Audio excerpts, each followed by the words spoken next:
Hello. What's going on, guys? How are ya? Good afternoon. Good morning. Good night. How y'all doing? It's good to see you. There's that chair again. Guys, this isn't a Chris the Absolute Legend stream. It's a Chris the Absolute DM stream. Should the chair be allowed to stay? Should we let the chair hang out this time around? Let me know. Let me know if we should kick this chair out or leave it in. How you guys doing? He's back. He's back. The legend is back. Tell your friends. The great return. Right on cue.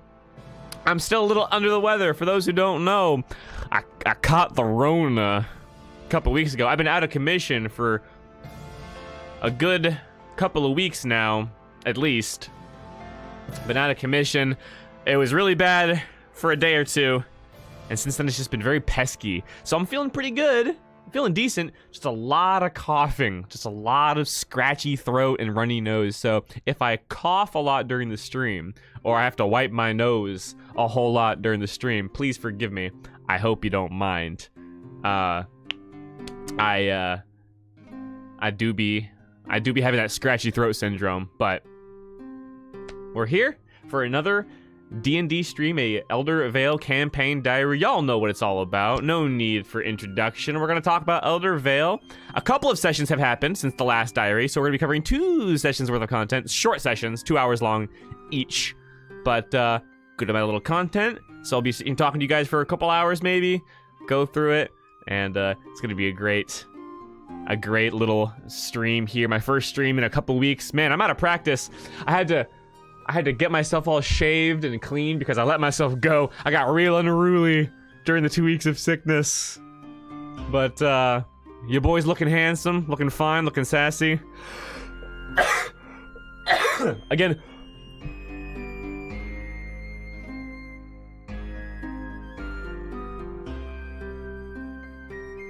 I'm gonna mute my microphone when I can. It's bad. A lot of coughing. I feel fine. I feel pretty good.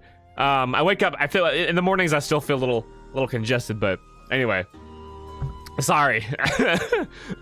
But we're gonna do what we can today.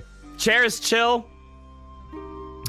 CPR. Happy to see Chris feeling better. I'm happy as well. I'm happy to see you here too. Chair's chill. Where does a hat, man? You know, I've lost a lot of muscle mass during my sickness, so I can't hold that chair on my head. That ain't gonna happen. Medical meme, good to see you, my friend. Glad you're here. It's always great to see you.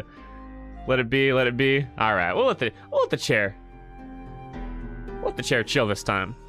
But if I see that chair in my main stream tomorrow, there's gonna be blood. All right. Tomorrow I am gonna be streaming on my main channel, Chris the Absolute Legend. Been playing some games, so be ready for that. But that'll be the only stream this week on my main channel. I'm trying to take it easy, ease back into things. So anyway, let's get to it today, guys. I'll catch up in chat here real quick, and then we'll give you a brief recap of what's been going on in Elder Vale, and then we'll talk about 2 sessions. Yes, you heard me right, 2. It's crazy. Hogfest is coming soon.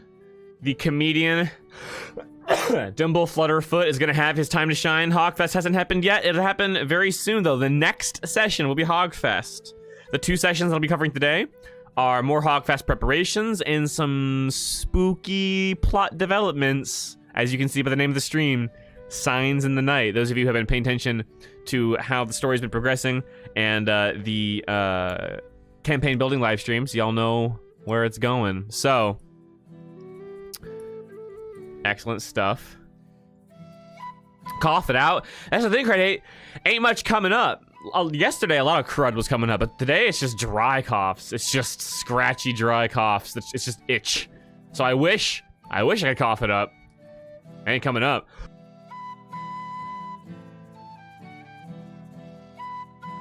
Oof. But no Hogfest yet. Coming real soon. Yeah, it ain't fun. I'm getting, and like, you ever cough so hard That you get a really bad headache? Like, really, really bad? That's been happening to me.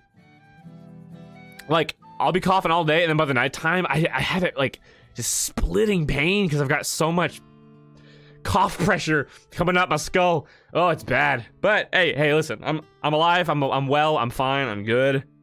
So, I'm thankful. We're good. We're back in it, boys. So, let's get our recap going. Last time on the campaign diaries, what did we talk about last time? I don't even know. What was the last stream about? Someone remind me in chat. Someone tell me what we talked about last time. This is your teacher being like, okay, who can tell me what we discussed last week, class?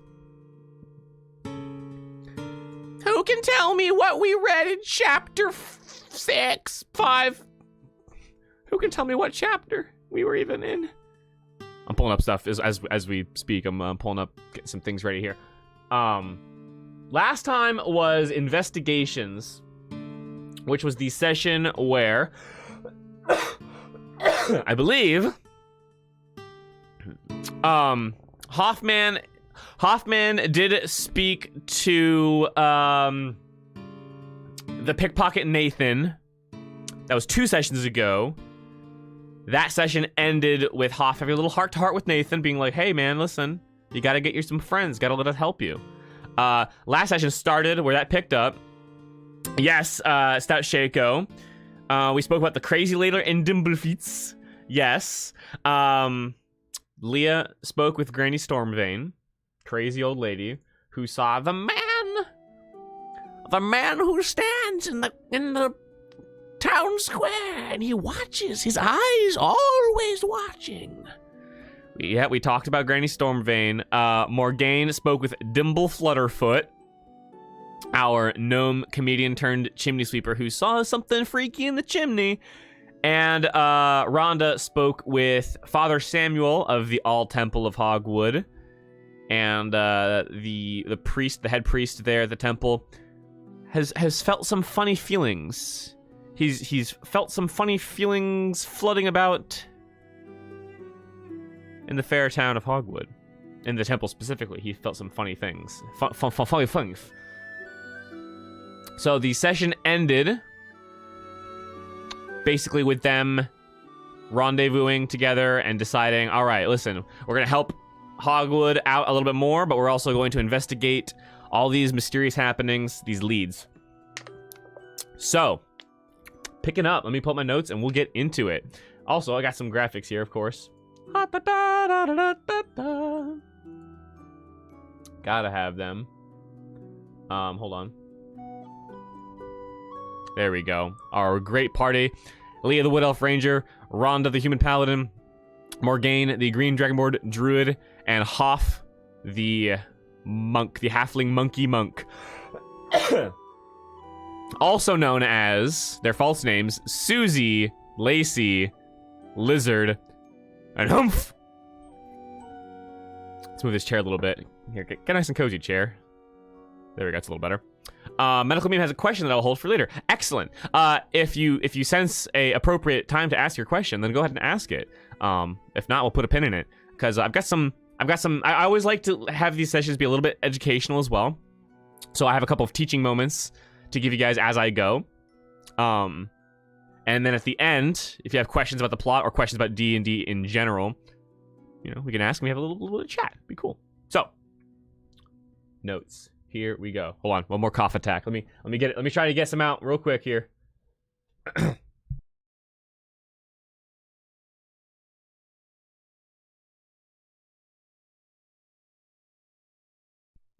Ooh, the headaches are coming back again.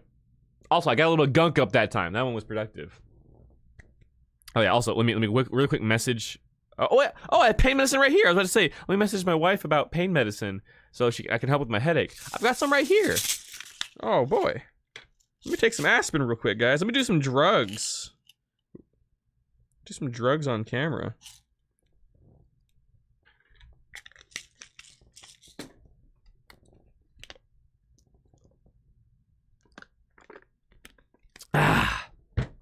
There we go. That'll hopefully help with my headaches. Now then, Actually, no, we don't need that. It's a happy time in Hogwood because the 2 sessions ago, session 6, titled Preparations, because there's more preparations for Hog Fest coming on in. Remember, no alcohol with the meds. Oh, I know, Abner. I know. Trust me, I got you. This is an NSAID, what does NSAID stand for? Non-steroidal anti-inflammatory drug. Not good with alcohol. You're gonna have to hold back the White Claws tonight. So, session 6, preparations. Now, it is daytime in Hogwood, our wonderful town of Hogwood. It is the daytime, so the party's like, listen, we can save our preparations, or we can save our investigations for later. We don't need to snoop around the town just yet, because it's daytime, broad daylight. People are coming to and fro, preparing for Hogfest, so we're going to do a little bit more preparations. So they tracked down Moira, and they said, Moira, reporting for duty. Do you have anything else that we can help with? And Moira McAllen, the advisor to Mayor Everard of Hogwood, was like, oh yes, please. I've got just a few more things for you. That'd be great. So they helped out a bit more. First, Morgaine went to the smokehouse. You guys remember Tim and Tom, the butcher and smoker brother duo? Rhonda, last time during Hogfest preparations, she went to Tim's butchery, and now Morgaine went to Tom's charcuterie to help smoke the meats. Smoke the meats. Morgaine absolutely crushed the roll. I think she rolled a 21 total on the wisdom check that I requested for smoke the meats. So our resident dragonborn lizard druid, she smoked the meats real good. And it's now canon that she knows how to smoke meats decently. So if the party ever needs some honey smoked ham, we got a resident cook right here. If you guys recall, for the Hogfest preparation minigames, I've got a success DC, which if you make it, that person gives the party a discount at their shop, and you've got an exceptional job DC, which is if you roll, I think, an 18 or higher, you get the discount, and they give you a little goodie, a little treat, and Morgaine got the treat. So, not only does the party have a discount on smoked meats in Hogwood, but also, Morgaine was given 1 serving of Tim and Tom's top premium pork jerky, which is good to consume for 1d6 temporary hit points. Ooh, once per day use only. So, I got some good old beef jerky. The hot flavor in Hogwood. What's up, Charles Crawford? Charles Crawford, how you doing, friend? Good to see ya. So that was Morgaine. Had a great time. Smoking the meats. Next, our boy Hoff. Oh boy, everyone's favorite monkey monk, the Hoffster. Well, there he is. He's big. The Hoffster. No, we don't need that. More of the happy tunes. He went to help with Hogfest decorations. He went to go help decorate. So, I had user submitted character Leo, the head sign maker / painter of Hogwood, be in charge of decorating. And Leo, I believe, was given as a reference to Leonardo da Vinci, right? Painter, sign maker, whatever. So I had Leo like an Italian guy. I'm a head painter for Hogwood, and Moira told me to do decoration, so I do that, okay? And so Hoff came on up to him, and Hoff's player is getting so good at role playing, because I told you guys a few sessions ago that he started to like assume things about like what the other NPCs would do, or like assume like what would happen, almost like take over, like usurp DM control, you know. So you know, we want to tap the brakes on a little bit, but he's starting to do it in a really fun way of like, hey, can we say that like I walk up to him and he turns around and I'm like, down here. He like made a little fun scene of that, and I played along with it. I was like, oh yeah, Leo looks over your head. He's like, what? Oh, down there. Like, anyway, Fun little moment. Hoff is filling the shoes of our goofy halfling monk very well. I had Leo basically tell Hoff that we need to put the decorations up, but my men are too clumsy, and the decorations are supposed to go up high, and they cannot reach. But you are small. How do you reach? I said to Hoff, you can do any strength or dexterity-based check to get up there and put up the decorations. And he said acrobatics, and I said yeah, and he crushed it. He destroyed it. So Hoff parkoured up the building, did cartwheels along the houses, and planted little flags and streamers and banners and pinwheels all over the place. And Hogwood is now decorated all jolly-like for Hogfest, thanks to our boy Hoff. So Leo's like, oh, thank you so much! I'm in your debt! And so he gave the crew a discount on paintings or signs that he'd made, and their extra goodie for doing such a job well done, a coupon for a free commission. So the party, whenever they want to, can get a sign made or a painting done of Leo, Hogwood's resident painter. Good old Humph. Exactly, yeah. And Leo was like, I didn't get your name. What was your name? Humph. Oh, Humph. Odd name. Maybe a foreign dialect. It was a great little, oh, you know what? I just remembered. I have a soundbite for you, which I'll play from this interaction with Leo. I do have a couple sound bites every so often. Sound bites. Every so often to play. Yo, what's up, Misery? I'm doing great. How are you doing? Hope you're doing all right. I'm a little sick still, so I'm going to be coughing a lot. Please excuse that, but we're talking about the preparations for Hogfest. Hoffest, exactly. That's what it should be. But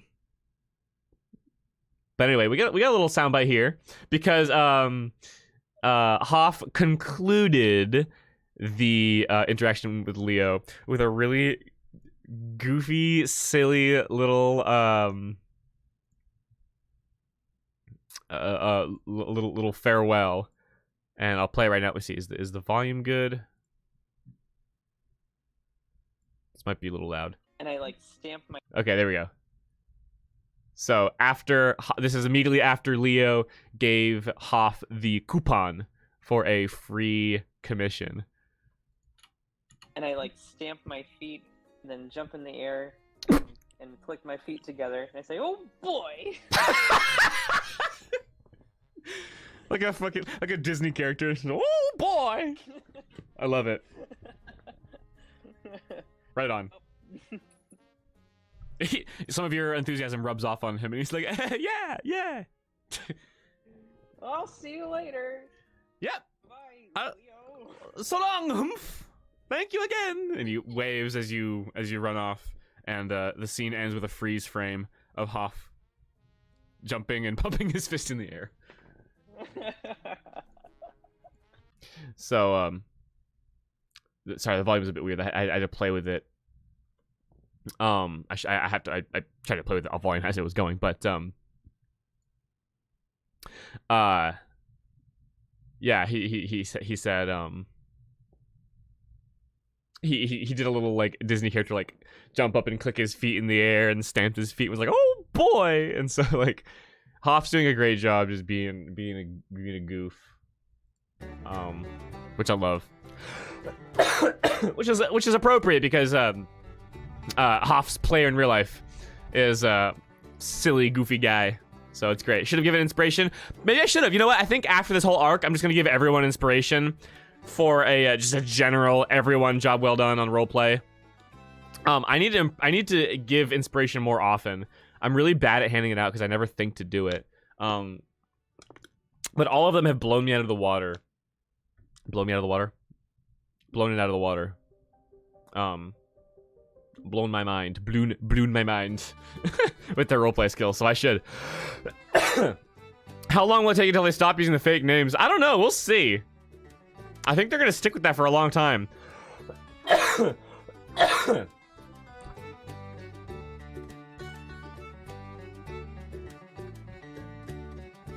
Excuse me. Oh, went to the dentist as Misery. Having 2 judgment tooths removed. Judgment teeth? Is that like wisdom teeth? I prefer the term judgment teeth. That's dope. Yeah, right, Medical Meme, when they get to Veilstone or even Thornville, which is the evil town. Some late game town. Really serious roleplay stuff. This is gonna be Leah, Susie, Lizard, and Humph. We'll see. We shall see. So, that was hospital interaction. Oh boy! Leah went to help with the bakery. Paging Stout Shaco. Paging Stout Shaco. You are requested at the stream. Hold on. So, Leah, our favorite wood elf ranger. There she is. Went to the bakery. A little shop. I took some liberty Stout Shaker with Cookie, and I called the shop Cookies. Cookie, fan submitted head baker of Hogwood, submitted by Stout Shaker, is there. A lanky, laid back, hippie stoner of a dude. Some big secrets about this guy, but we're not going to talk about those here. Go check out the NPC creation streams. Leah walked in, and Cookie's mother, Liz, or Elizabeth Baden, was like, "Oh, hello, dearie. Yes. Oh, we could definitely use some help. Cookie, dear, we have someone here to help us." And Cookie came in, and I tried my best to play this character as per the instructions given by Stout Shaco. Cookie is just a real lovable dude. Excuse me. They're a hippie stoner type. And so Cookie came out and was like, "Hey, Susie, right? Oh, thanks a lot. Looking forward to having your help. All right, you can come on back here. Everyone say hi to Susie." And I hope I did your character justice, but Cookie started by asking Susie, "Hey, what's your favorite sweet? Your favorite treat?" And she says, "I'm partial to chocolate croissants." He's like, "Oh man, we're not doing chocolate croissants, but you could help cook some like regular croissants. You want to help us with that?" And she's like, "Yeah." And he's like, "All right, great. Here we go. Here's how to bake." And he helped her out.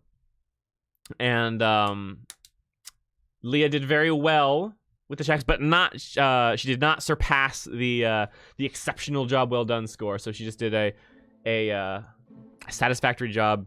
Cookie was like, "Oh, you did so much help for us. Thanks so much. If you ever need some sweet treats baked, we'll give you a discount." And so here's the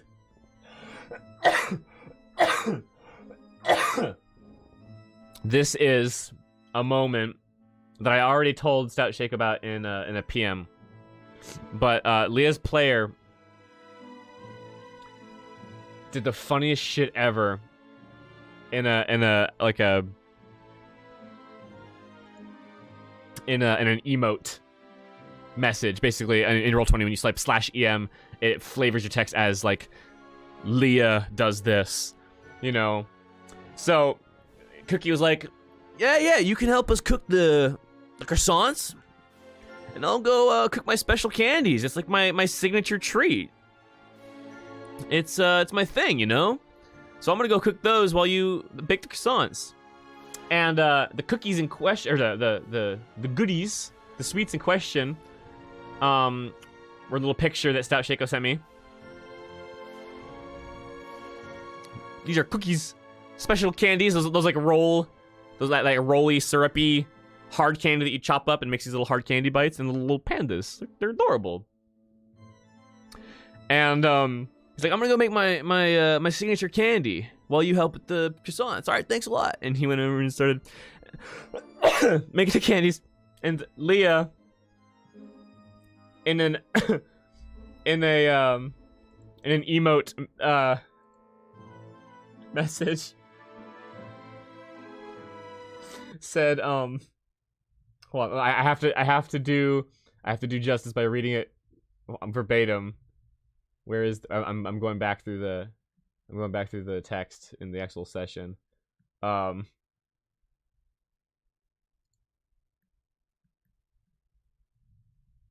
Dang it, where is it? Oh shoot.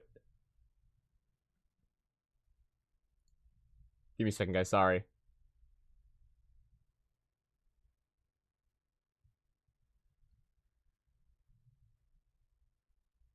There we go. So the message that Leah said was, Leah is a little suspicious about what the ingredients are in the special candy. And I fucking died.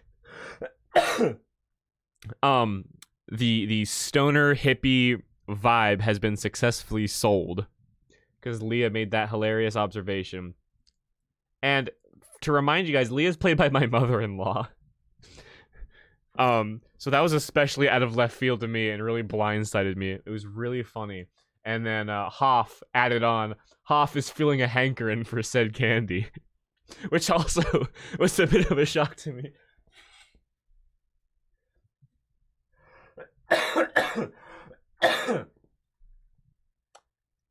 And I had to get confirmation from Snout Shaco. No, there are no special ingredients in the candies.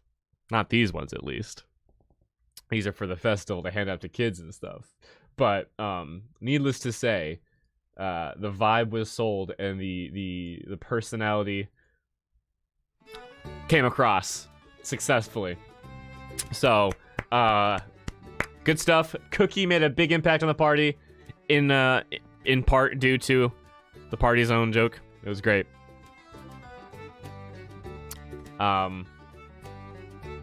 Good stuff.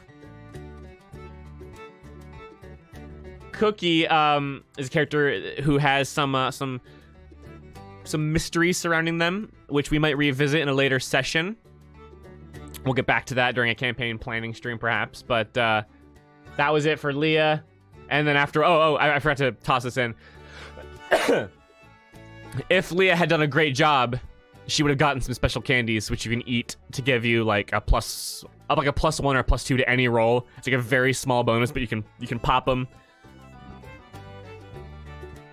To give like tiny bonuses all over the place. She did not get those. Maybe she could buy some candies during Hogfest.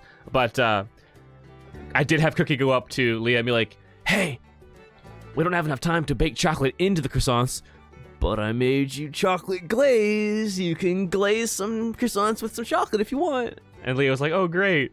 And then Cookie was like, here, you can have some. And so Leah left the bakery, licking her fingers of the chocolate that she added to some special croissants of her own. So that was cute. Fun moment. Rhonda helped Hogfest by helping Thetis the tax collector collect some dues from the various vendors of Hogwood. She used her intimidation role to strong-arm some of the problematic vendors who were trying to skim the dues that they owed. She did a satisfactory job, so she got 5 gold pieces for her labors. Just a little extra bonus. Yeah, Mr. Krabs. No, I had Thetis be kind of like I had Thetis, I think he's a halfling tax collector. I had him be almost like a New York stockbroker personality type, like, you know, I gave him kind of a New York accent. Like, hey, yeah, thanks for helping me out. Go and get some dues for me. Cool, you know. Thanks a lot for the help. Here's a little pocket change for your help. Gave her some coins. And that was that. After that, the party ran into Mayor Everard. They met the mayor for the first time, and the mayor is a big pompous dude, just like, oh, are these the new heroes of Hogwood who helped get the pigs back? Oh, you know, that's the mayor. Moira was like, oh boy, yeah, they're the ones who've been helping me out so much. And he had his big fat pig Priscilla, big round pig with a pink pretty bow. He was like wheeling her around in like a baby carriage almost. And he's like, "Meet my pet pig, Priscilla. She's such a pretty pig. The reigning champion of the pig pageant. 6 years running." So they met the champion of the pig pageant, Priscilla the pig. So that was fun. And then the mayor said, "Oh, as a thank you to our heroes, why don't you give them slots in the pig games, the race and the pageant?" Oh. And so Mayor was like, "Oh, that's a good idea, Mayor." And so she said, "Go on to the pig pens and talk to some of the farm hands there. They'll help you pick out some pigs, and you guys can enter the pig pageant and the pig race, the great hog race." So that was the next exciting thing, which we'll cover in just a second.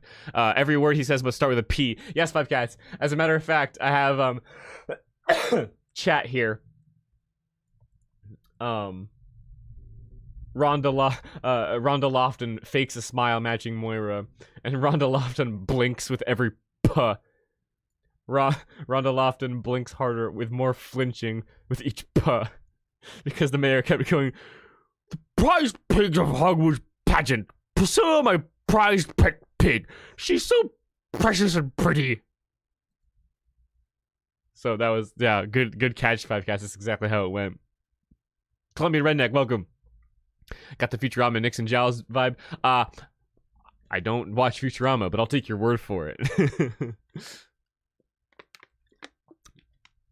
But yeah, Abner, you joke about the mayor? Hell yeah, it'll probably come in. So anyway, I had the gang roll some. Give me a second to blow my nose, guys. Sorry, it's getting real runny. For those who don't know, I'm getting over a sickness. 1 second, sorry.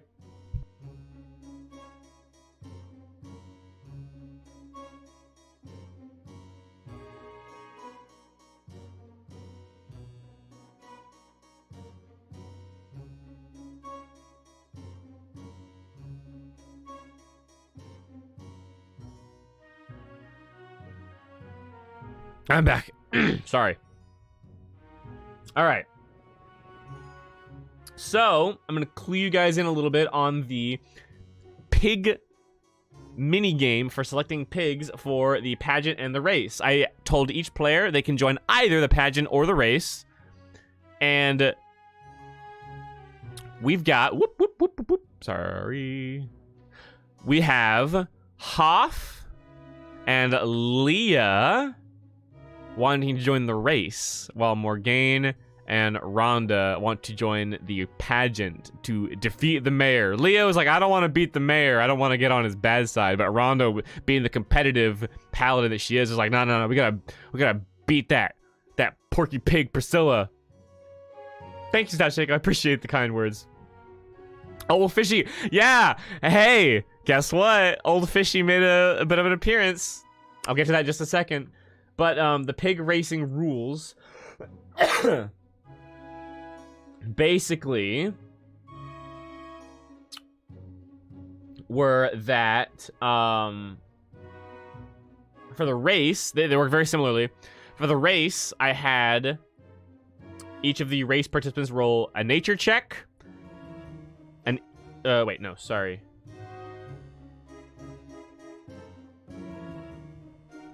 Okay, so here's what it was. So for the pageant, we'll start with the pageant because it's easier. For the pageant, they rolled nature to find a healthy pig for strength, dexterity, and constitution. Insight to find a confident pig for the pig's charisma. And animal handling to find a pig that is intelligent and wise. A pig that could follow instructions. Those are the rolls they made to determine how good are the pigs that they found were. Rhonda, for her pageant pig, rolled a 9 on the nature check, so no bonus in strength, dex, or con. 18 on an insight check, so her pig is quite confident, quite charismatic, and a 13 on animal handling for a pig of decent intelligence and wisdom. Morgane rolled a 17 nature for pretty good strength, dex, con. 21 insight to find a pig that was quite charismatic and a 23 animal handling. She found a very smart, very wise pig. Morgane's pig is top notch. Let me open up my Roll20 and see what the actual bonuses are for these pigs. And I had them name the pigs and come up with pictures for the pigs. So I'll show you this in a second. Actually, I'll show them right now.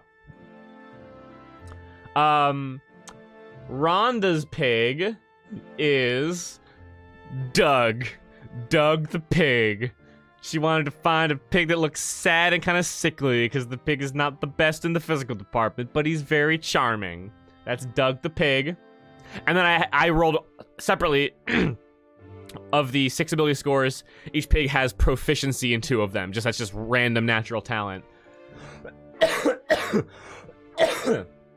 So Doug has +2 strength, +2 dex, +3 con, +4 intelligence, +3 wisdom, +4 charisma. Decent intelligence, decent charisma, pretty good wisdom, and then average strength, average dex.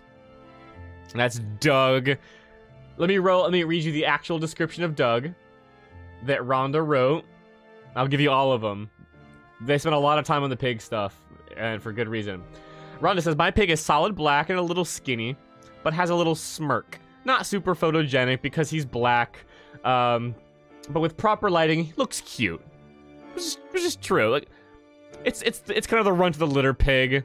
Not super good looking by conventional standards, but with the right lighting, it's a cute pig. Doesn't get to eat as well as the other pigs because he isn't quite as strong or assertive. Slightly stupid from getting trampled on by brothers and sisters as a baby, which is a reference to my cat Fast Eddie, who got trampled a lot by his brothers when he was a kitten because he was the runt. Has a bit of a stupid looking charm, kind of like a cat with stumpy legs, is cross-eyed. Just a sad, cute pig. I love it. Adorable. Morgane's pig is black with white feet and is perfectly plump. The pig exudes confidence and intelligence. Then Morgane tacked on, my pig does have secret talents. And I'm like, what the heck does that mean? And the Morgane's player was just like, I don't know. I guess you'll have to wait and see. So this is Morgane's pig, Beethoven. Beethoven. Black with white feet, perfectly plump, this pig exudes confidence and intelligence. And does have secret talents. My pig could beat up your pig. Perhaps. That's Beethoven the pig with his cute tutu.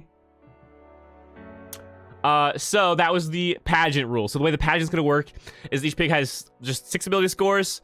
The pageant has 5 rounds. Each round you can do 1 trick or 1 display. Each display is an ability check: strength, dex, con, int, wiz, ka. You can do an easy trick, a medium trick, or hard trick. The DC is range, but hard tricks are worth more points. But the risk, obviously, is that you might fail the hard trick and you won't get any points. So it's just 5 tricks, 5 rolls, most points wins. That's going to be the pageant. Easy stuff. Oh, Morgane's pig stats are... And remember, these are not literal ability modifiers. These are modifiers at pig level. Beethoven has +4 strength, +5 dexterity, +4 constitution, +5 intelligence, +5 wisdom, and +6 charisma. This pig exudes confidence and intelligence, and has secret talents. What would doing a flip fall under? Probably dexterity. That would be a difficult dexterity trick. High level trick with big payoff. Imagine if you say my character has secret talents and do everything normally forever. That's actually a great character trait. I like that a lot, actually. Fun personality trait. Just say, I do have secret talents. Don't ever reveal what they are. Just play normally. That's funny. You should make that a character. Maybe. Alright, so for the pig race, rules are a bit different. Leah's player actually brought up a great idea For her check, she said, can I roll to remember, because the pigs all escaped Hogwood recently, can I roll to remember what pigs were faster than the others when they were all running? And I was like, that's a great idea. So for the race, you can roll nature to determine the pig's strength, dexterity, constitution. Animal handling to determine the pig's intelligence and wisdom. And roll intelligence or history check to remember what pigs are faster for the pig's speed. We're not using charisma for the race. We're just using the athletics roll. So it's you got strength, dex, con, intelligence, wisdom, and then speed is its own sort of unique stat for the race. So that's how the race is working. Modified chocobo races? Yeah, basically. It's basically chocobo, I haven't played chocobo races, but it's like find a good specimen, train them up real good, run a race. So Hoff rolled nature 13 for a decently healthy pig in the physical department, history 16 for decently remembering a fast pig, and animal handling 14 for a decent intelligence and wisdom. So Hoff's pig is pretty much right down the middle in terms of natural pig talent. And this is Hoff's pig, Denise. Denise's description is, from Hoff, I'm entering Denise, Hogwood's fastest pig. She's a bright, pure pink pig, but you'll likely not see her color because she's so fast.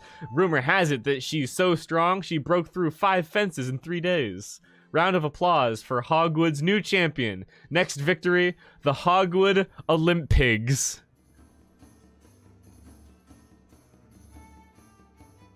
I did say chocobo. I meant to say chocobo. Excuse me.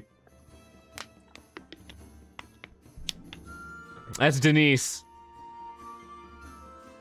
Precious. Adorable. Denise's stats for the pig races are... +4 strength, +3 dexterity, +3 con, +3 intelligence, +3 wisdom. And +4 speed. So all average, 3, 3, 3, 3, but a 4 in the strength and a 4 in the speed, because that was the innate talent roll that I made.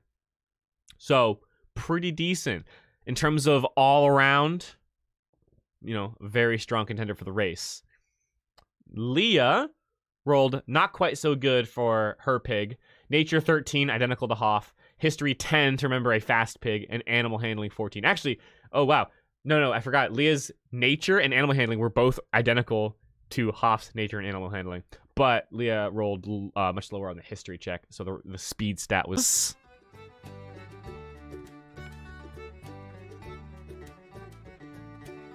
Winnie the Pig! Now, it's spelled Win-E. Win-Y. Because this pig's gonna win. That was Leah's description. Leah says, my pig is pale with black spots and big ears. My pig is very spry, and I name it Winnie the Pig because I want it to win the race. So that's Winnie the Pig. And then after the fact, Leah said, oh, wait, actually, hold on. Maybe it wasn't a good idea to pick a pig with big ears because that creates drag. This pig's not very aerodynamic. But this pig's an adorable with big ass ears. Have you ever seen elephant ears like that on a pig? But that's Winnie the Pig, whose pig stats for the race are strength of 3, dexterity of 2, constitution of 3, intelligence of 3, wisdom of 4, speed of 3. Kind of all around average. A little bit worse than Denise the Pig. But we'll see what the future holds for these fine piggy competitors. Hold on, can I put them beneath their characters? That's actually a good idea, right?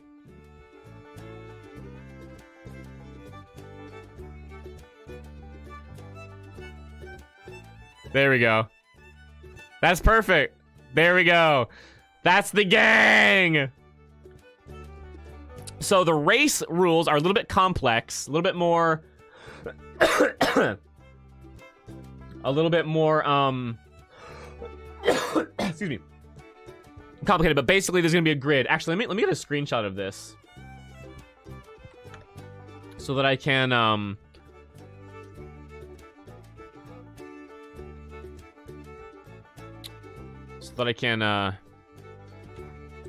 describe to you. Wait. How the pig race is gonna work. It's gonna be a crappy looking screenshot of my roll 20. Sorry guys. This is I was not intending to show you this, but I'm going to because it's good to show you. Oh, yeah. So, anyway, sorry. Here we go.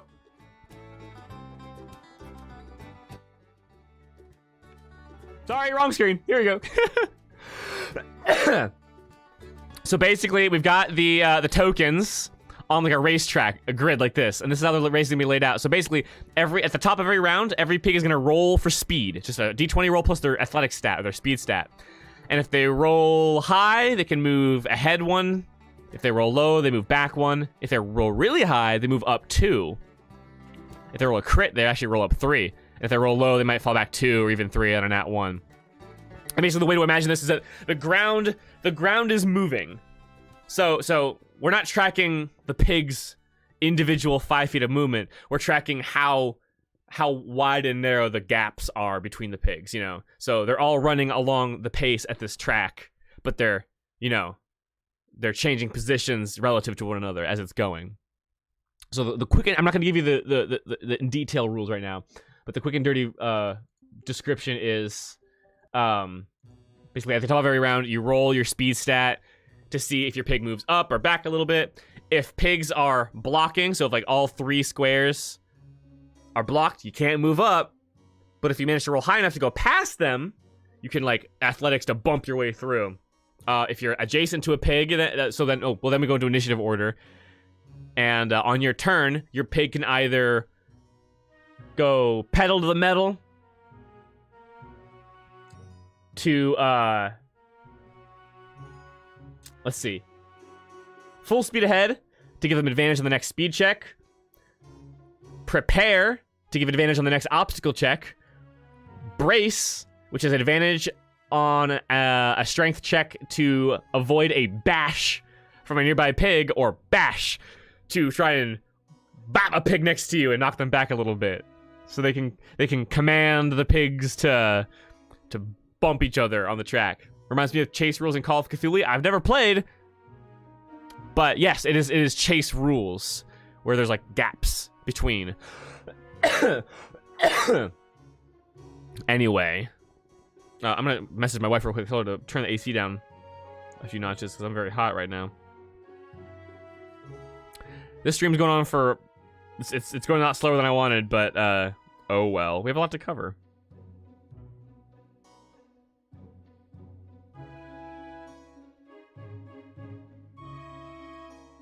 And then I told each player that they're also going to have the opportunity to give their pig one special action that they can use a single time during the race. It could be like a super bash to bash both adjacent pigs, or bash with advantage. It could be a super brace, which means you cannot be bashed that round. You could do like a break check to bash the pig behind you, which is something you ordinarily can't do. Swift sprint to get advantage on the next run check and move +1 space. You can do obstacle ace to automatically pass the next obstacle.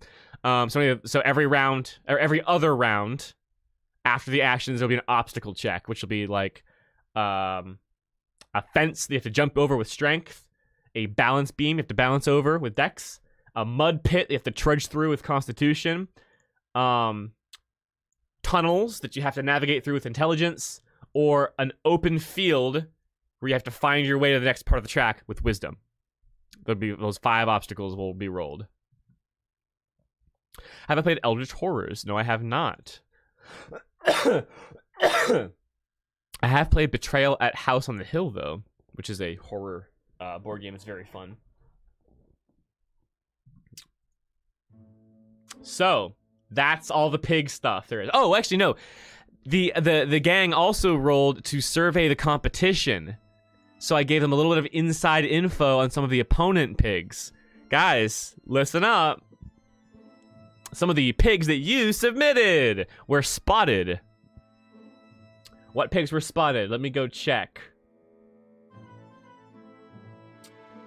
Ragnarok, the pig, very strong and rams through obstacles, and also rams through spectator stands. That one was scouted.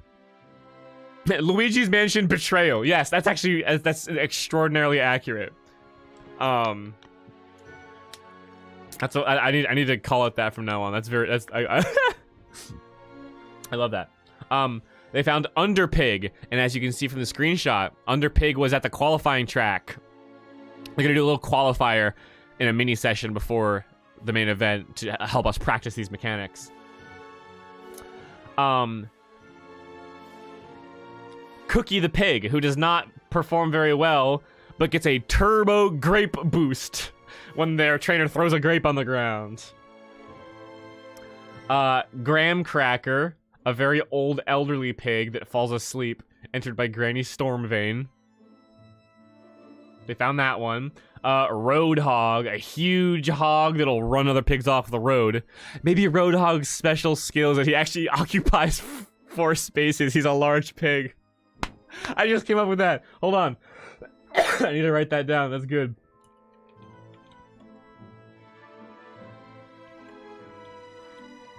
Holy shit. He's gonna be massive. So instead of look, he's gonna take up a whole like a large creature's worth. That's great. Oh, and by the way, Cookie, when Cookie introduced themselves to the party, Cookie said, "My name's Cookie, not to be confused with Cookie the pig. Different Cookie." So that was funny. Crispy Bacon. Crispy Bacon was scouted out. The pig who's missing his back legs and has a little rolly wheel cart prosthetic was spotted. And Hammerhead was not scouted, but Hammerhead will be in the qualifier, so they'll get a chance to see Hammerhead in the qualifier round during the training. That's all they found for the race. And for the pageant, they scouted out. No, shh. Secret. Oh, do players get that joke? I know, but I was gonna send that to them. I was gonna send them the Crispy Bacon. Well, because there's Crispy Bacon, the Fallout character, and then there's Crispy Bacon, the real pig phenomenon with the wheelchair. So I'm gonna send them that video. The gang saw Porky, a pig that looks a little bit weird, a little bit suspicious looking. Spoiler: it's a sheep painted to look like a pig with a fake pig nose. It's not actually a pig. It's gonna get disqualified, I think. But they saw that one. Pigtail boot! A pig who wears boots. Pigtail boot was scouted. Underpig is also in the pageant. Was also scouted. Cookie was scouted also for the pageant. The old pig. Ragnarok, also in the pageant, was spotted by Rhonda. Fishy. Oh, I have Fishy written here, but do you want it to be Fish Eye, Five Cats? Fish Eye was spotted. Entered by a hillbilly. Smells rancid, looks horrible. Has dead glazed over fish eyes.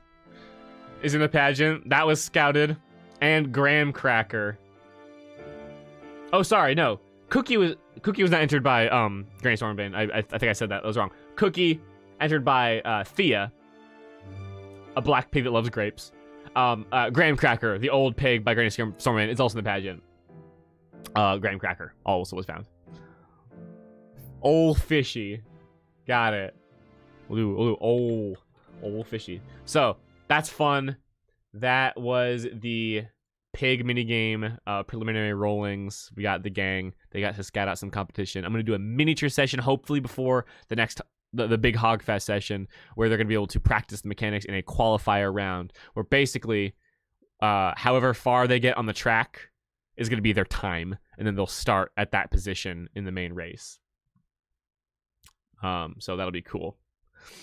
So, wrapping up the session, guys. This is taking a long time. Sorry it's going by so slow. But we're still in the first session of 2 to discuss. But I want to get them all out of the way in one big get-go because I don't want to push them off. So, we're going through 2 sessions today, as you guys could see by the title, obviously. So, session 6 ends. I said, you know what, guys, let's do a little bit of a cliffhanger here. Which of the 4 leads do you want to investigate that you have heard? Nathan saw something spooky in the marketplace under a stone in the market district. Granny Stormvane talked about the man who stands in the plaza and watches. His eyes always watch. The All Temple, where the father Samuel had a weird feeling, and also Dimble Flutterfoot's symbol he saw in the chimney. Which of those 4 do you want to investigate? I asked them for the end of the session, and they decided to go to the marketplace to look at Nathaniel's. Nathan's. You know what? Can I find some copyright-free scary music?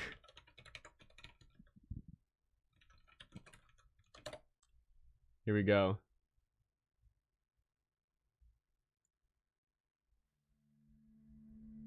Let's get some of that. Because it got spooky. It got real spooky. They went to the marketplace at night.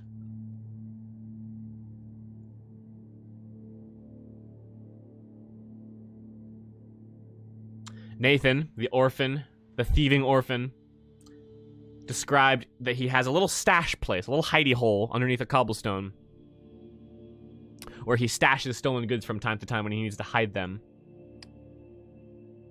And in that little hidey hole, he sees something weird, something freaky. So the party decided to go and check that out.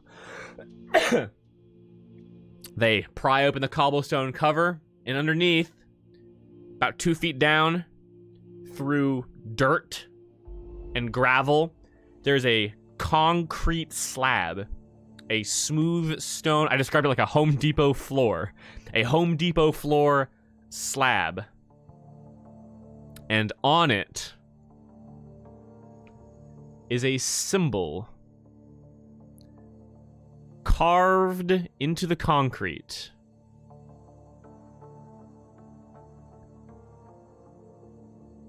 And the symbol looks a little something like this.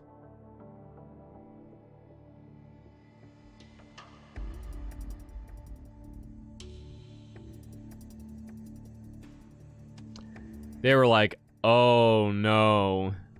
Oh no. Oh no.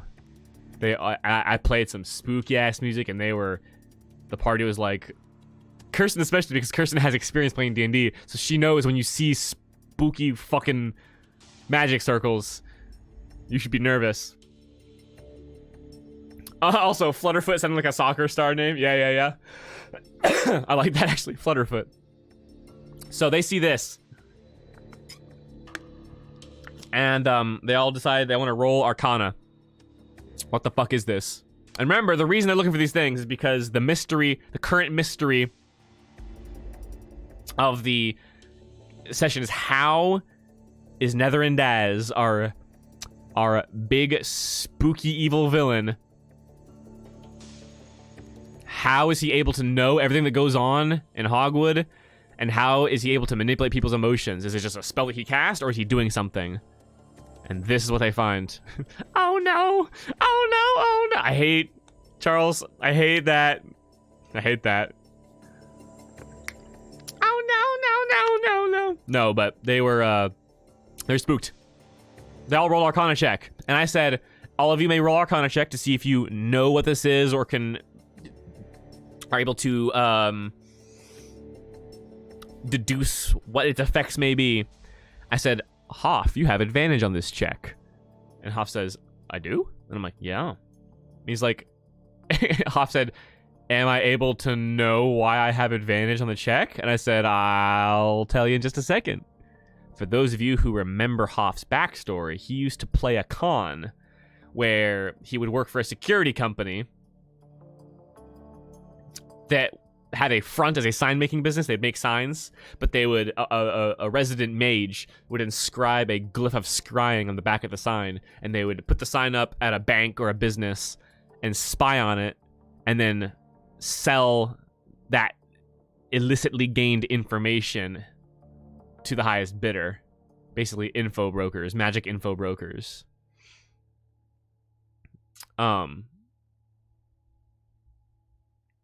That's why Hoff had advantage on the check. I didn't say that at first. I just said you have advantage. And the reason is because he's had experience with these kinds of things before.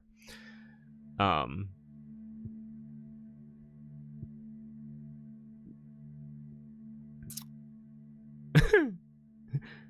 what does it mean? What's this? What's this? They're spooky everywhere. What's this? Hoff rolled a nat 20 on his Arcana check. Now, some of you guys who have paid attention to me know my policy on nat 20s, and nat 20 does not mean you automatically know everything about the thing. It just means you did the best you possibly could do. Nat 20 does not mean automatic success, ladies and gentlemen. It can, and you should give your player a little extra for it, but you don't have to be like, oh, you rolled nat 20 persuasion on the king to relinquish his throne and give you all of his lands? Well, you rolled a nat 20. I guess he does it. Oh, like, no. But he rolled nat 20, and I said, wow, okay. So I give him a little extra. Yeah, well, they can see time. Yeah, well, you hijack the symbol. You can see Netherindaz in his lair. You reverse engineer the symbol. Yeah, no, that didn't happen. But, so, here's a little learning moment for some of you DMs. When you want to reveal key information to a player or tell a player what they're able to understand about something, instead of just declaring to the party what that player knows, you should send that player information privately in a whisper or a private message and let them reveal it however they please. That way, they get to be the star of the show. So that's what I did with Hoff. I said, all right, Hoff, I'm sending you what you know about this. And I sent Hoff some information, and then Hoff was allowed to roleplay, being like, oh, I can tell that so-and-so and so-and-so, you know. That helps players feel like the star of the show, you know?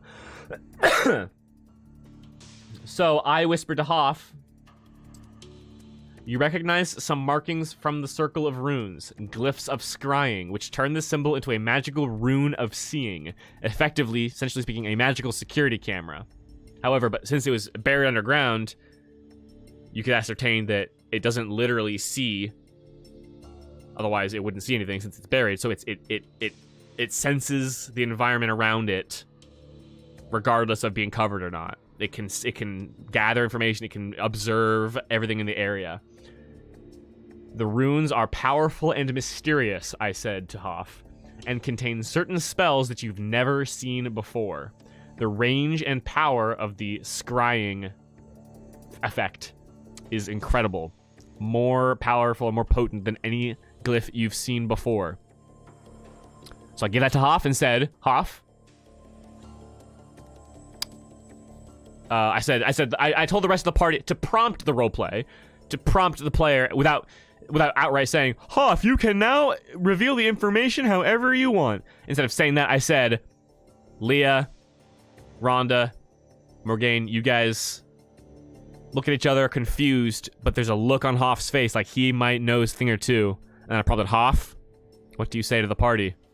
And Hoff kind of is a little aghast and says, like, guys, this is a glyph of scrying.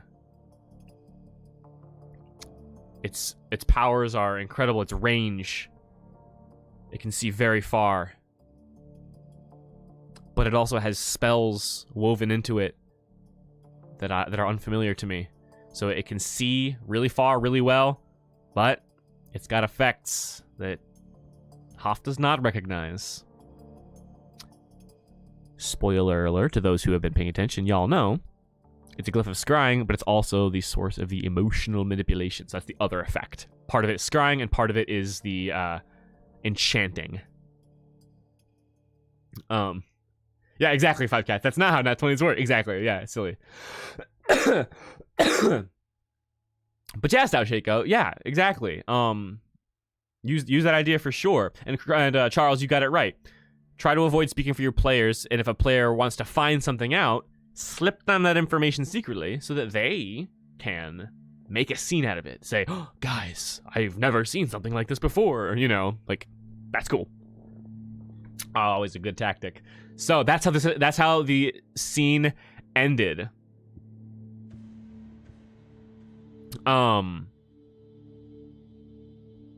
But before the session came to a close, Rhonda dragged the stone back over it, and just before the stone covered the sigil, I had it flash purple. Just oh no.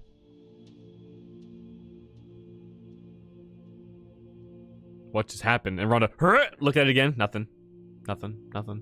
She's like, what just happened? Can I roll to see what just happened?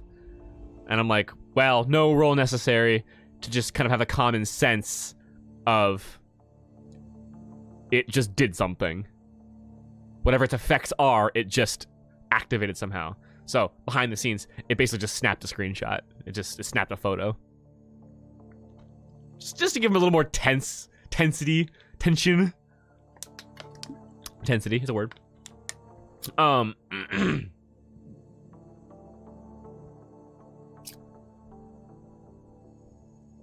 Makes sense, Xiao Shaco. Yeah, I feel that having trust issues. Yeah, when delivering information to the players, you can give it publicly if it's obviously something everyone knows. But yeah, a cool thing would be if one person discovers something, let them be the ones to handle the information.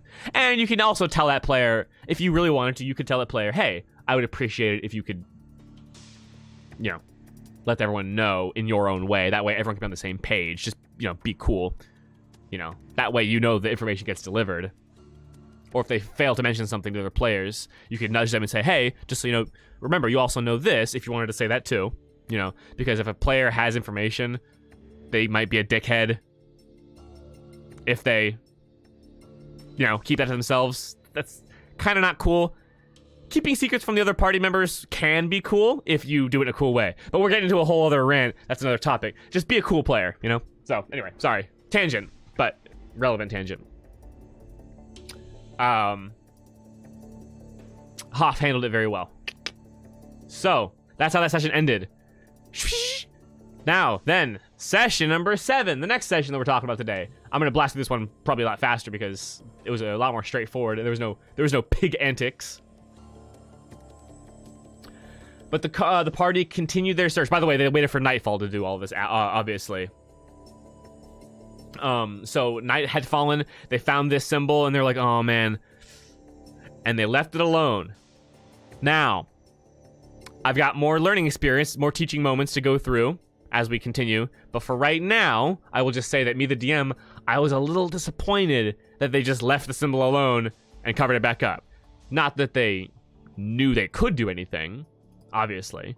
But I was like, ah, darn, I hope they would, like, fuck with it some. But we'll get back to that because it's a relevant sort of teaching moment. But they covered it up, they left it alone, and they said, all right, guys, we gotta find the other glyphs. All right, we gotta search this town for those other leads. Oh, you guys are having it. Yeah. I love these discussions and stuff. Let me see. Player begins to secret of the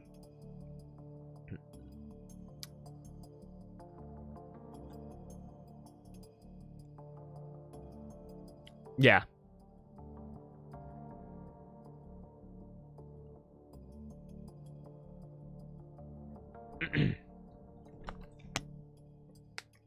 Yeah, if you're given private info by the DM, you know, you can keep it to yourself if it's something personal to your character, or if it's something that, you know, for whatever reason, it's supposed to be kept secret, and it's not like a dick move, then you can keep it, but don't be a dick.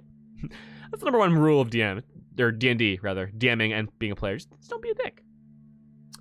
So, the party started out that session by leaving this one in the marketplace and then going to the town plaza which they had not really been to before. They haven't been to this particular sort of town square area yet. They've only been at the festival grounds and the marketplace and the mayor's manor and stuff. But anyway, are you drinking an elixir? Yes, this is my elixir. That's very pretty on camera, isn't it?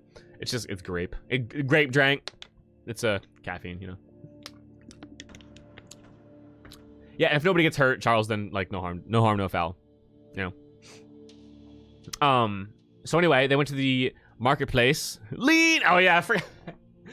I love lean. All right. So they went to the plaza to try to find the man who stands in the town square, always watching. His eyes always watching. They went to the statue. Spoiler. They went to the plaza. And from a distance, they see the figure of a man standing. And they were like, oh shit, he's there. The man is there. I said there's a very tall man, 8 feet tall, standing on a podium. They tried to like stealth past the guy. I'm like, everyone roll perception as you stealth past. And then Hoff was the one who made it. I was like, Hoff, that man is standing very still. Matter of fact, that's a fucking statue. And Hoff was like, guys, that looks like a statue. And they were like, oh, god damn it. And, you know, they were trying to, like, not make eye contact with it. Which is what allowed me to say that no one noticed. Because they were, like, walking around it and, like, out of the corner of their eye, you know? Excuse me. Excuse me. Excuse me. So they're like, oh my gosh. That crazy old bag. That old hag. It's just the statue of the town founder. It's like Hogwood, founded in year so-and-so by so-and-so, the settler. It's a statue of the town founder. But they're like, wait a second though, we gotta look at this thing. Because Granny Stormwind, she's crazy, but she's right. You know, that's like her thing. So we're gonna get a close look at this thing. I'm like, well, you walk up to it and you know, it's a statue. And they're like, can we climb up onto its face? And like up and like look at its eyes? And I was like, sure.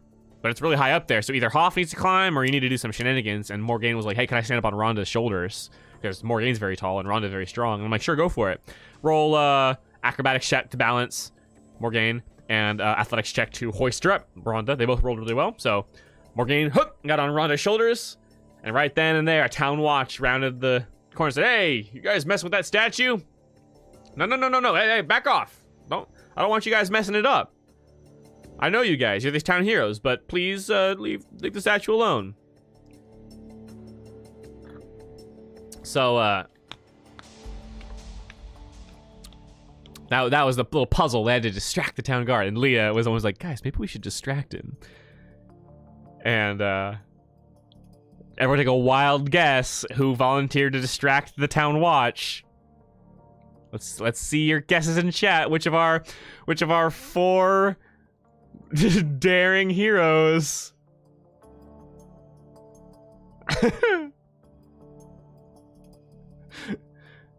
That's right, Stasheko. It's our good friend Humph. He was like, I got this. So, Hoff was like, guys, I got this. I cartwheel over to the town guard, and I'm like, hello, I'm the great Humph. And I'm like, all right, roll acrobatics. He rolled a nat 20. Hoff was on a fucking roll over the end of the previous session and the start of this one. Hey now, boy. I said, hey now, boy. I said, hey, look at me when I'm talking to you, boy. I said, hey now. No, but he rolled a nat 20 to cartwheel over to the town guard. So I was like, so the town guard was like, whoa, that was impressive. Wait a second, are you that guy who was tumbling around on the rooftops earlier today? And Hoff was like, that's me, the one and only Humph, acrobat extraordinaire. I'm famous. And he's like, wow, that's great. And I'm like, all right, he's distracted as fuck. Like, proceed. Rhonda and Morgaine. Wow. Stasheko, that emote looks frighteningly like Hoff. It's like the same color scheme and everything. What the fuck? That emoji is perfect. That's the official Hoff emoji, guys. Keep it in mind.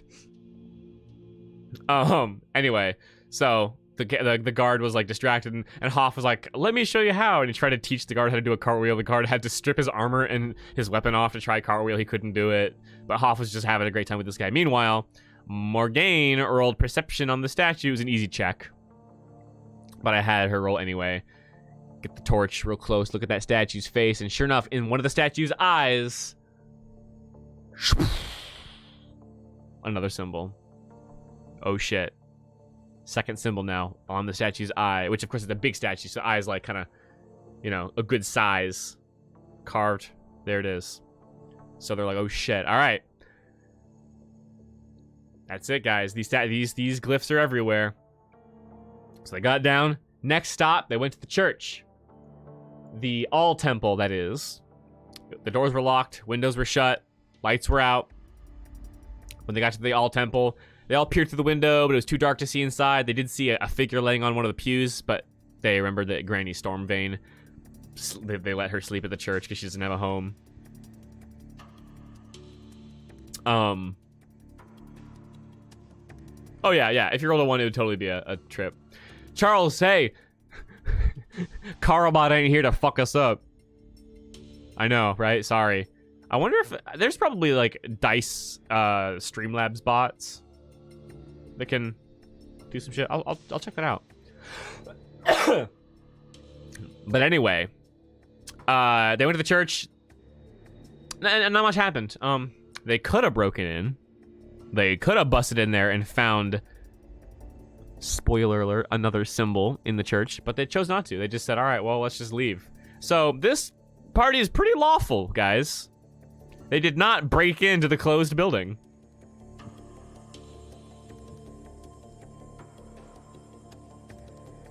That's true. That's true, Charles. I did see. You actually have been scoring a few. So the last place that the gang went was to Boar's End Inn. Their inn that they've been staying at, where Dimple Flutterfoot was cleaning the chimney and saw something spooky in the chimney. Hoff and Leah went onto the roof and used a rope and a climber's kit. They have a climber's kit. They bought a climber's kit. They explicitly looked through the player's handbook during session 0, and were like, "Hey, let's shop for supplies before we set out on an adventure." And they bought a climber's kit.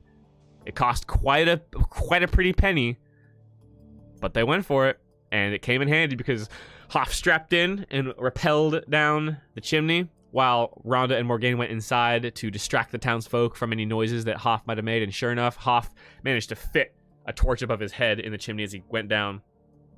And he saw, dun dun dun, one more glyph in the chimney staring at him.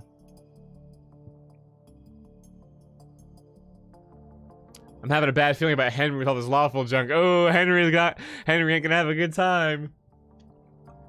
It's true, Flatcats, it's true. The great Wizard of Barleywell is in for a rude awakening, perhaps.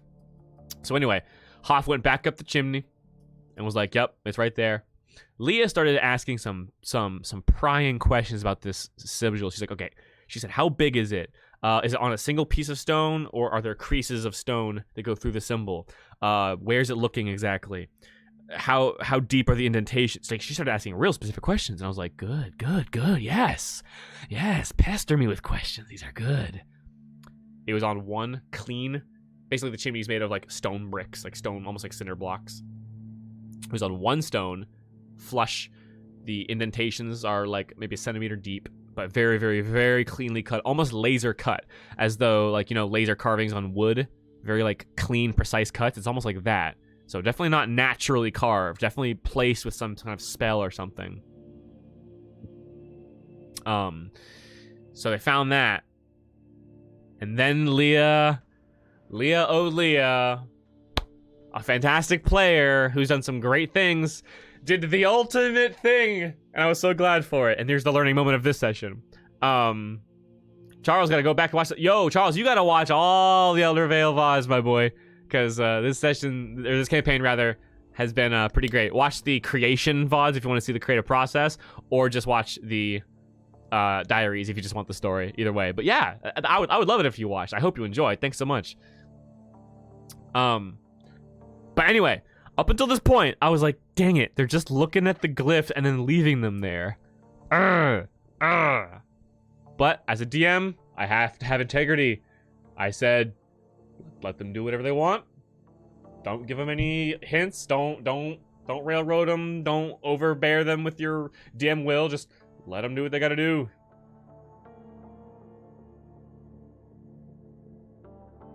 And then Leah said, I wonder if we can destroy these glyphs. As the GM, I was like, yes, do it. So they're like, oh, shoot. We don't have a hammer, do we? I said, well, I mean, Rhonda's got a big-ass hammer, but that ain't gonna fit in the chimney. Well, I mean, it could, but you couldn't swing it, really. But they have a climber's kit, which comes with a hammer and pittons, little spikes, little climbing spikes. So Leah was like, can we destroy it? And they all brainstormed for a second, and they're like, oh, yeah, we have the climber's kit. It has spikes in it. So Hoff went back down the chimney, put that spike there, and went, king, king. The sigil cracked. And then as soon as he delivered damage, as soon as he delivered a crack that split into one of the markings, as soon as he broke some of the carving, the entire sigil, the entire glyph just sort of shattered all at once. It lit off a bright purple light, like almost like a lightning bolt, like, and then died and flickered and dimmed. And that was the party's indication that this glyph has been destroyed for all intents and purposes. It has been disabled. Nether and Daz ain't gonna like that, is he? Also, William is here saying, are we guessing what the monster is? Well, if you've been following along, you'd know who the monster is. It's our big, bad, nasty Nether and Daz, the big, bad, evil guy. But if you go back and watch the VODs, you can catch up with the whole story. Also, William, if you're still there, I hope you're out there. Your avatar, the skeleton with the concern, is one of my favorite pictures of all time. I love it. I just wanted to point it out that I see that, and it's fucking amazing. It's my favorite image of all time. Actually, I'm gonna pull it up because I have it saved on my own computer. I'm pretty sure. Yes, I do. This is William's avatar. Can you fucking work with me, computer? This shit.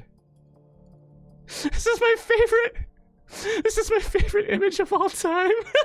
Because I love skeletons. Those of you who know me know that I love skeletons. But this is my favorite thing, especially in D&D. Yeah, exactly. It's the energy I like to bring to D&D. Exactly. As the DM, when a player does something wacky, or as a player, when the DM does something wacky. It's my favorite. It's Mr. Bones! It is! It's Mr. Bones! It's literally Mr. Bones. Oh my gosh. So anyway, sorry, side tangent. Just because I saw you in chat with that image, and I had to praise it because it's my favorite thing ever. Guys, let me blow my nose and cough real quick. One sec.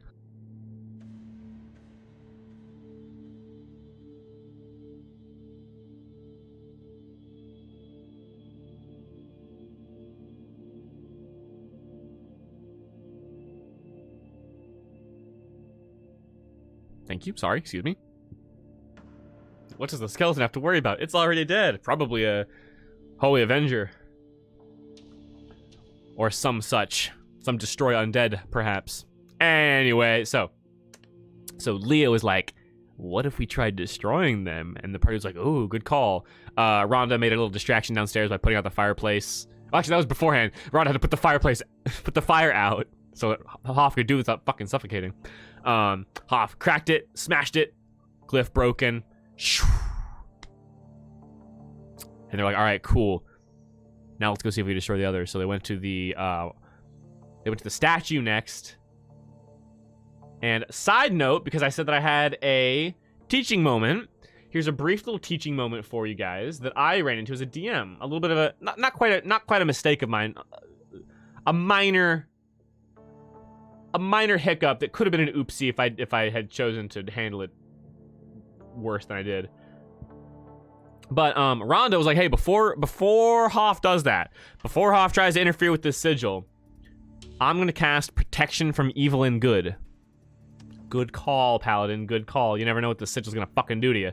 Protection from Evil and Good gives you advantage on saving throws against effects done to you by fiends, undead, aberrations, so on and so forth, celestials.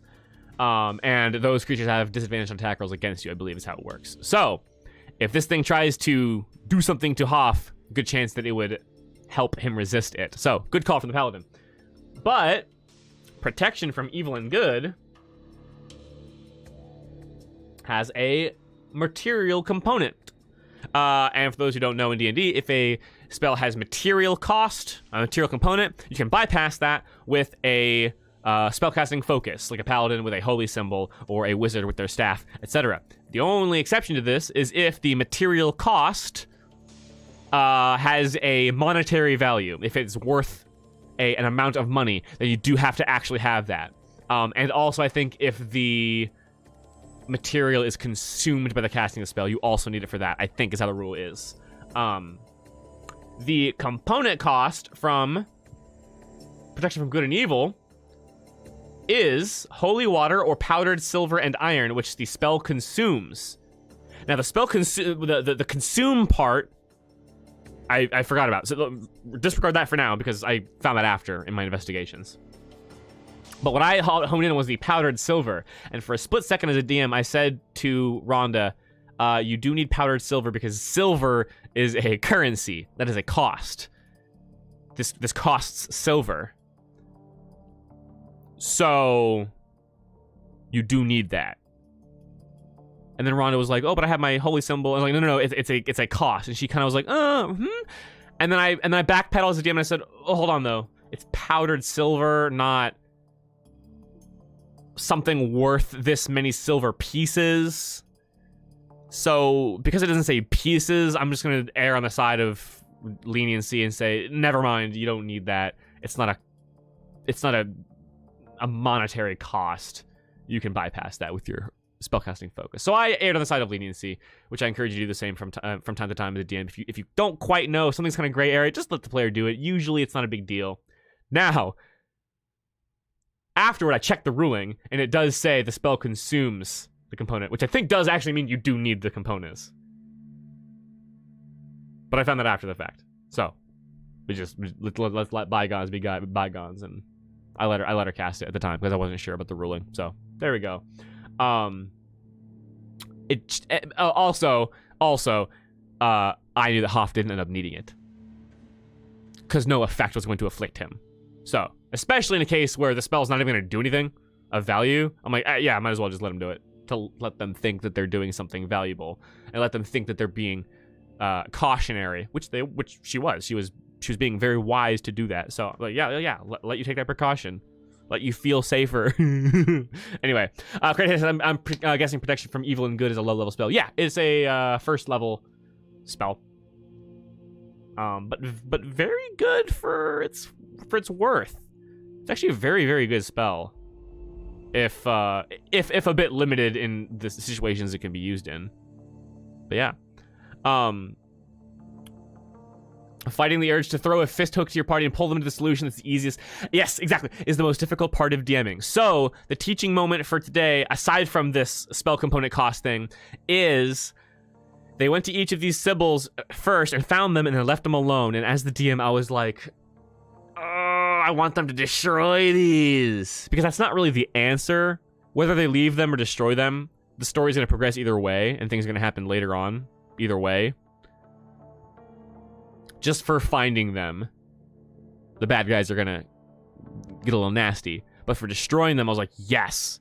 I was like, I hope they destroy it. And they did. So they got this one. They went to the statue next. They had to distract the guard again. And Morgane went up and smacked... No. Hoff went up. Hoff monkey climbed up onto the statue and smacked its eyeball. And I had him roll sleight of hand to see if you can break the sigil without damaging the statue, and he failed. So he broke the statue's eye. And they tried to fix it by stuffing it with, like, soap and mud. We'll see how that works out. Bill Williams says, I love protection from good and evil. It's a great spell. Love it. Important to have it. And it scales well. It does scale phenomenally well. It never gets it never dwindles in usefulness. it arguably gets more useful as the campaign goes on, because the longer the campaign goes on, the more undead and fiends and aberrations you'll face, and fae and whatnot. So yeah, it is a phenomenally good spell. Indeed, indeed. Yeah, exactly. A pirate founded this place. Obviously, it's not a port town. There's no water nearby. But it's a pirate. Yeah, exactly. Hogwood, more like... Hog Bay. Anyway. So. They went to the marketplace last, and there were guards there. A few guards in that area. So Morgaine transformed into a bear with wild shape, and Rhonda fought the bear. And was like, a brown bear has made it into the city. How did that get here? I'll fight it off. Guards, make sure the people don't leave their homes. Yeah, and Rhonda fake fought the bear. While Leah and Hoff went to the seal that was in the cobblestone, underneath the cobblestone, and then Hoff smashed that one. So that's 3 sigils destroyed out of the 4 possible. The big bad evil guy won't like that one bit. But that was the end of that session for the most part. Let me check my notes, make sure there's nothing else that really happened. Yep, that's about it. Oh, so spoiler. Some of you who were planning some of the planning streams with me know this. If one of these glyphs is still active and near creatures, the villain who helped create them can use them to do some crazy shit. So that might come into play soon. We'll see. A very rare land pirate, not to be confused with a bandit. Exactly. There's bandits, thieves. We have those. But land pirates, different. It's a different thing entirely. They sail the hills on their wagons. Anyway, so that is pretty much it for the 2 sessions. At the end of that session, the party woke up the next morning, and Hogfest is happening. Travelers from all over the Vale have come in. Hogwood's streets are filled with passerbys, and the party has one qualifier race to go and do to practice the race mechanics with the pigs. And the next session, the next full session, will be an in-person session at the family's house. Some of them live up north, but they're coming down to visit. So we're all gonna meet up at my mother-in-law's house here in the area. We're gonna have an in-person Elder Vale session. It's gonna be a hog fest. Dimple Flutterfoot's gonna give his performance. Lots of minigames are gonna happen, and then some plot twists may occur at the end of Hogfest. Things will get a little bit exciting.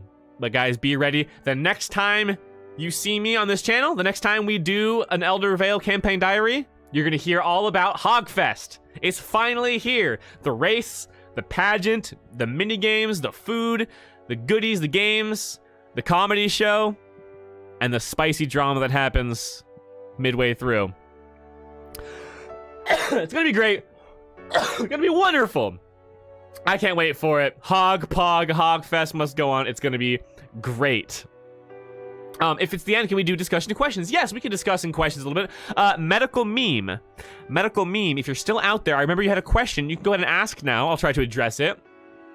And William has a question here. I'll answer in just a second. But yeah, we can talk a little bit. If you have any questions specifically about these sessions or something we talked about, or a question about Elder Vale specifically, I'm especially inclined to answer those.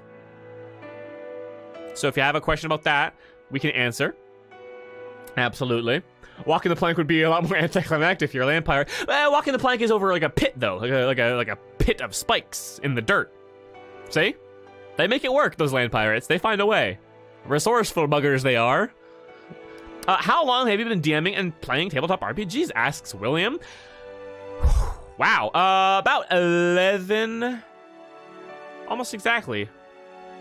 Almost exactly 11 years, actually, because those of you on the Discord server of Legends, link in the description if you want to come join the Discord. There's an Elder Vale channel where we talk about Elder Vale, and there's a tabletop channel for general tabletop discussion. I shared recently a picture of, you know, Facebook, how it gives you, like, Facebook memories. I got a recent post on Facebook that says, on this day, 11 years ago, and it was me looking for players for my first ever D&D campaign. I got that. So, 11 years, almost on the dot. 11 years and 1 month, about. I've been playing D&D. I've actually been playing a little bit longer than that, but that marked my first actual campaign, so I consider that my starting point. When I was very young, like 9 or 10, my dad tried to get me to play a D&D, D&D 2nd edition. And actually, I have the rule books for that somewhere. I've showed them off in previous videos and streams, but I didn't understand it then. My baby brain. Yeah, good question. Walking the plank on land is just forced drowning. Yeah, exactly. As opposed to walking the plank at sea, which is not forced drowning. Of course not. Excuse me. I have a question. What's the plans for how Hogfest ends again? I thought they'd be chased out by Daz and the boys, but they might stay longer in a party-made house. Okay, so spoilers starting now for what I'm planning later. If you're watching these diaries and you don't want to know what happens next until it happens, look away now. But for those of you who have been helping me build this campaign, we talked about it a little bit. Hogfest is going to end dramatically by Daz's generals, his 4 generals, the Enforcer, the Infiltrator, no, sorry, the what? I didn't say that. The Enforcer, the Instigator, the Observer, and the Seeker attacking and causing all kinds of havoc and trying to make an example. But that attack is not going to drive them out of Hogwood, probably. It's going to be very, like, evil villain wants to make a statement. And we'll let you live for now, but first we're going to do this! And gonna, like, maybe kill some innocent person or do something bad, like to teach the heroes a lesson. We're not gonna kill you. We're just going to strike fear into you, you know. But that's gonna be, you know, evil villain stuff. Daz does have a reason to spare them, which we have talked about a little bit too, but basically there is a motivation to spare the party. Are the players watching? No, they're not. Don't worry, Charles. At least they shouldn't be. But I'm giving the spoiler alert warning to those of you who, to people who are watching the VOD or people who are watching right now who don't want to know what's going to happen next and who would rather watch the recaps as they happen. Don't worry, they're not watching. I trust them. I told them do not watch.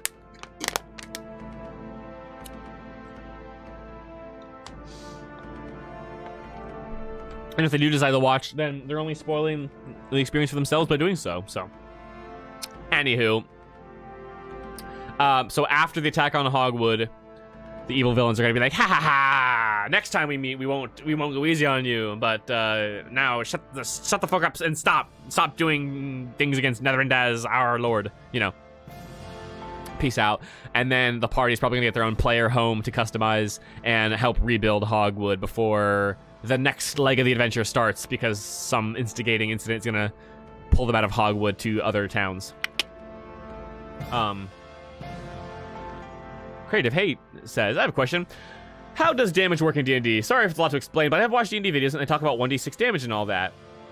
1d6 means 1 6-sided die. So different weapons deal different damages. So a long sword deals 1d8 damage if you're holding with one hand, 1d10 damage if you're holding with 2 hands. So if a spell or a weapon says 1d10 damage, it just means roll a 10-sided die. That's how much damage you do. Weapon attacks receive bonuses from your strength or dexterity based on the weapon. Spell attacks, sometimes, if you have certain features, will add your spell casting ability modifier to the damage of the spell. So like Firebolt will deal 1d10 plus 3 if you have like the right features and stuff. That's how damage works. Some spells will do like a lot of damage. Like Fireball says 8d6 damage. That means take 8 6-sided die, roll them all. That's a lot of damage. Yep, there you go. That's the long and short of it. Yeah, we need to get them designs down. I might send out a mass request or offer, like, hey, if you're an artist and you want to see your stuff, and you want the players to see it, let's see some art. We already have the Observer, pixel art from Five Cats, and the Enforcer.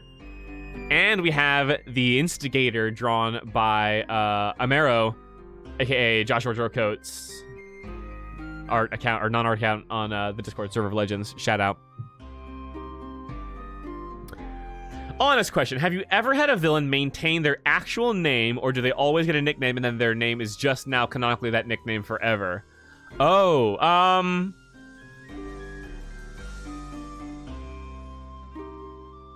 no. I think I've always stuck with the the villain's actual, or well, I usually stick with the villain's given name. They might have a secret real name that they reveal later on, but they don't. But the party's used to calling them the first name, so they stick with it. That might happen, maybe, but I'm pretty sure most of the villains I've ever given have we stuck with the names that the actual villain has. I have had players make fun of NPC names in general. One example is there was a wizard in my pirate campaign named Morton, and they all called him Motrin, which is a PMS medication. Or a headache medication, pain medicine. So I have fallen victim to players making fun of NPC names, but not villains, thankfully. I've never had a villain keep their name. The players always give villains a nickname. Really? Well, that's kind of fun. I mean, I would get mad at that. I'd be like, oh, but I have a cool name for the villain. Use the cool name, don't make fun of him, you know. But it's also fun. It's, you know, whatever. Oh, don't show them those? Five Cats, I'll help you work through the designs and refine them a little bit if you want. We can get together on the Elder Vale channel and I can give you some more, you know, more input. They're not bad, but they could use more refining. Sure. Kind of got my handful of some art for the Discord. Hey, no worries. Listen, hey. I'm not asking anyone for art. I'm just offering the opportunity to give art if you want. So it's out there for you artistly types. Any more questions? Medical Meme, if you're still out there, I hope. You had a question. If you're still out there, I'd love to hear it. But any more questions about Elder Vale or just D&D in general that are quick little fun tips or whatever, or questions for me about how I DM, stuff like that, I'm willing to answer.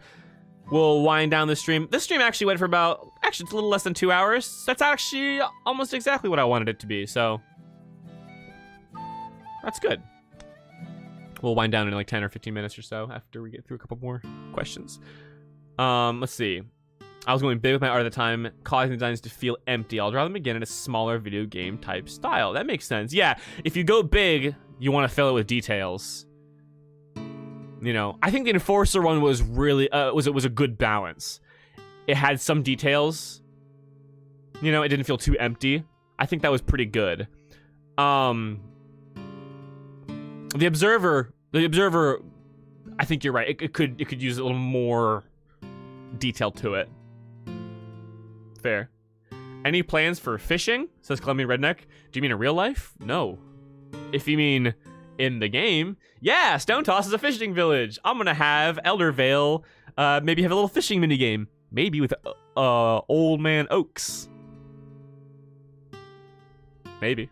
That'd be fun. I don't fish in real life though.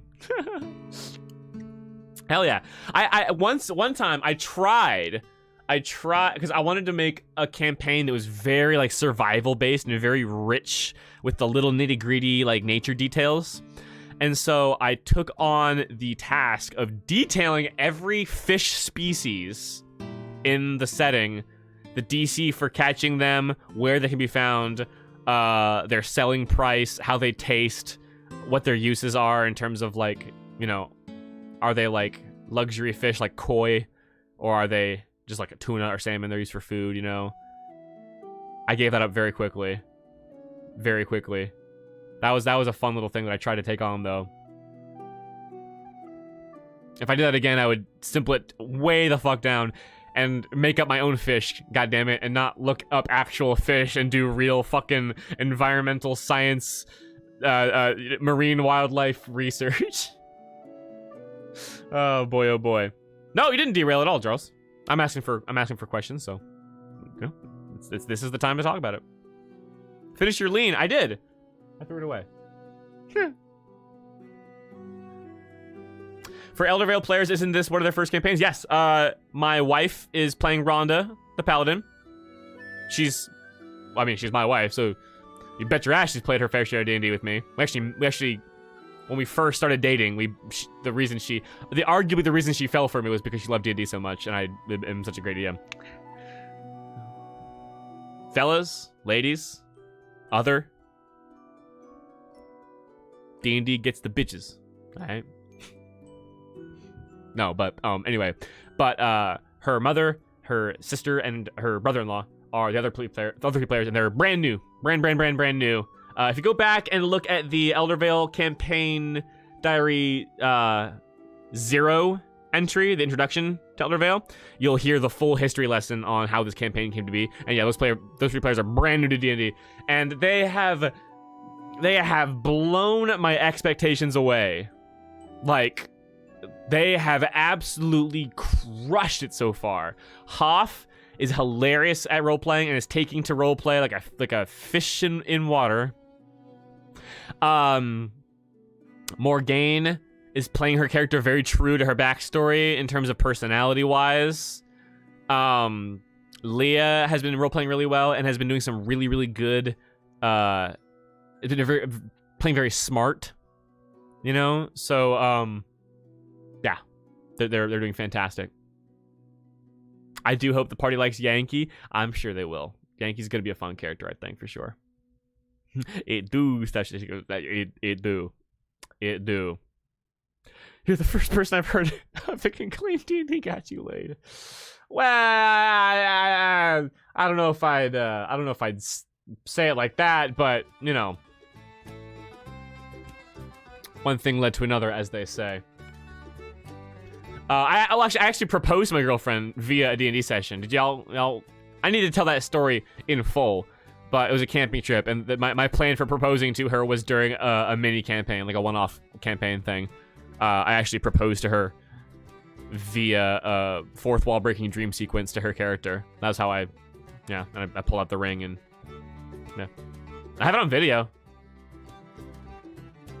Somewhere, maybe. I hope I do. I might have not saved it. I hope I still have it. I could maybe show you guys someday. Create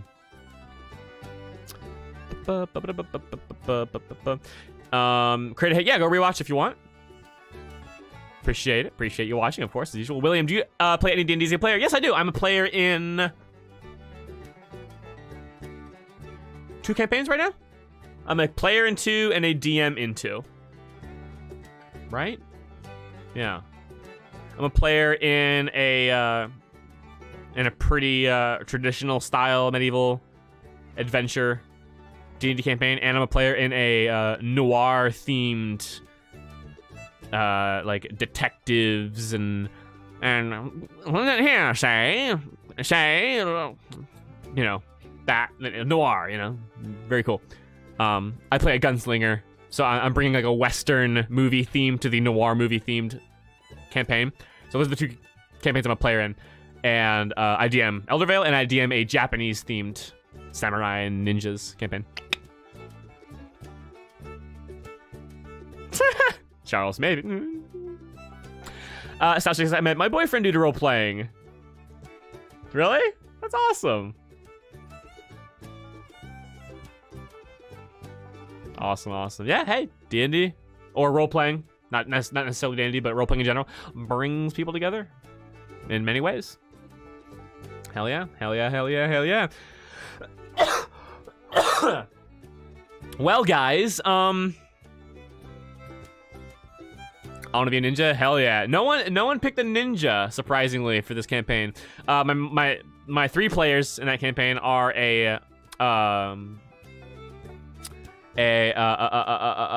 fucking, what's it called? Pact of the Blade warlock, who has a cursed sword, like a Muramasa themed cursed blade with a dark shadow spirit inside of it. that's our samurai, our resident Ronin samurai, inspired heavily by Mugen from Samurai Champloo. My wife Kirsten is playing a blind monk, inspired by Toph from Avatar, Last Airbender. No earthbending, but monk, martial arts, blind monk. But she can see the spirits, and she's kind of like Toph meets Neji Hyuga from Naruto. And then the third player is a friend of ours, who is playing a sorceress, who's a magical girl theme. So she wears a fun little colorful kimono, and she has a magical girl transformation. So she's very like Sailor Moon, Madoka Magica. I play the Madoka Magica theme every time she transforms, and she does like fireballs and crazy magic. That's that party. I need to go into depth on some of my other campaigns, maybe something. Hexblade, thank you, Hexblade. I'm like, what the fuck? Pact of the... No, Hexblade. Thank you for fucking clarifying or correcting me. One day, Sashika. Maybe someday. Maybe I might do something like that too. Yeah.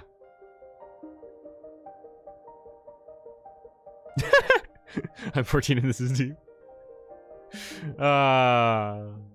Anyway, D&D's for virgins. You'll never get a boyfriend or girlfriend playing D&D. So let's conclude this little campaign diary stream. Thank you guys so much for watching. I had a great time. This was my first stream back after being sick. But tomorrow I'm going to stream a game on my main channel, Chris the Absolute Legend. Go ahead and watch that tomorrow evening at 7 p.m. Eastern Time. As for what game I'll be playing, it's going to be a surprise. But I hope you guys show up because I'm going to have something very special prepared at the end of it. It's going to be, if all goes according to plan, it's going to be a meaningful stream. We'll see. We'll see. But thank you guys so much. I love all you so much. Like the stream.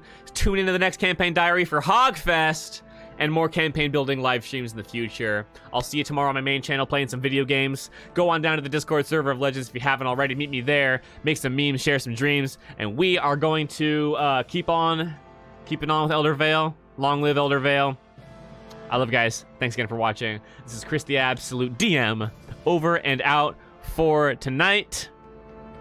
See you guys tomorrow on the main channel. Peace out.